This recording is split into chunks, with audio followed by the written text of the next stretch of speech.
Hello.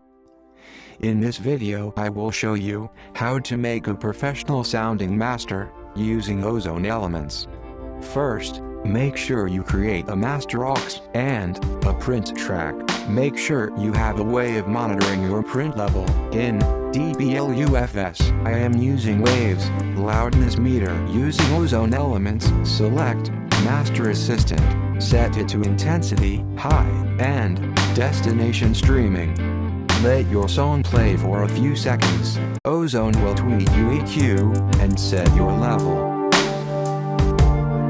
If you like the result, I recommend using a high-pass filter to filter out anything below 20 Hz.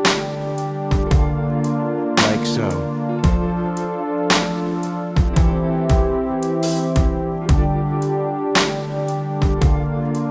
Lastly, using a limiter, here, I am using a waves, L2. Set the output to -0.01. Lower the threshold until your loudness meter reads a short-term level of -7 or -8 dBLUFS. This is my preferred level. Print your master, and you are ready to upload your song.